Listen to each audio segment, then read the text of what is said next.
I gotta ask you about the classic, man.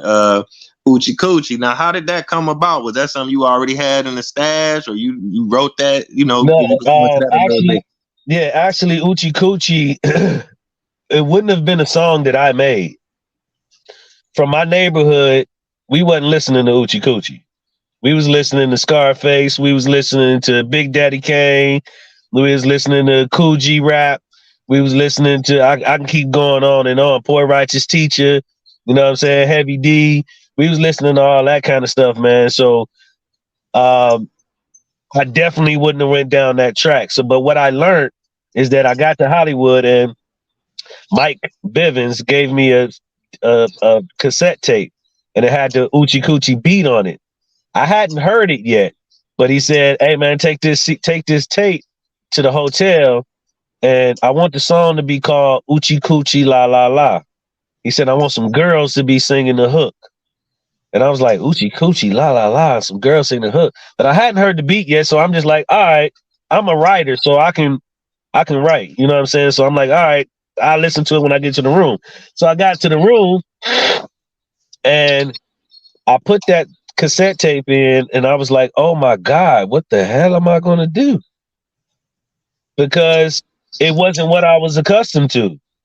It wasn't what my hood was going to accept. You know what I'm saying? So I called my mom, my right hand. I'm like, Mom, he gave me a beat that I don't know. I just don't think it's what I do. She said, "You're a writer, right?" She said, "What's wrong with the beat?" I said, "Mom, it's just too fast. It's too fast and it's like real poppy."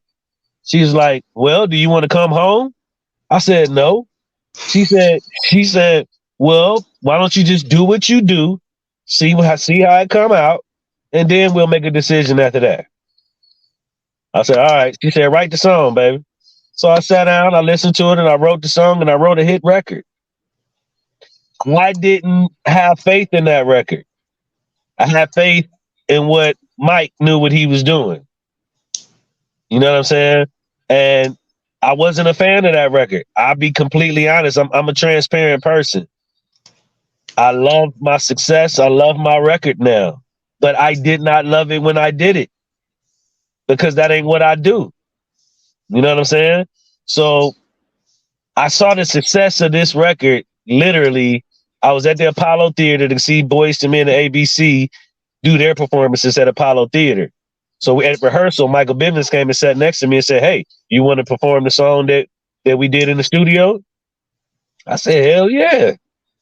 He said, "All right." He sent the fashion designer to go get my clothes and that whole nine, put me in the dressing room, and I was a guest on the Apollo before I even had anything out. You know what I'm saying? The record hadn't even made it to Motown. It was still just sitting with us. You know what I'm saying? I got on there. I did the song, got a standing ovation. You know what I'm saying? And after that, Motown was like, "We need a video today." So we went to Warner Brothers Studios. Lionel Martin did the video real quick.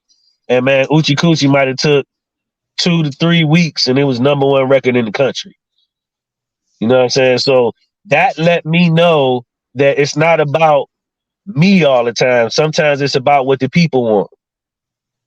And now I love the record. I mean, how can I love it? It's 30-something plus years of money that's still coming to me.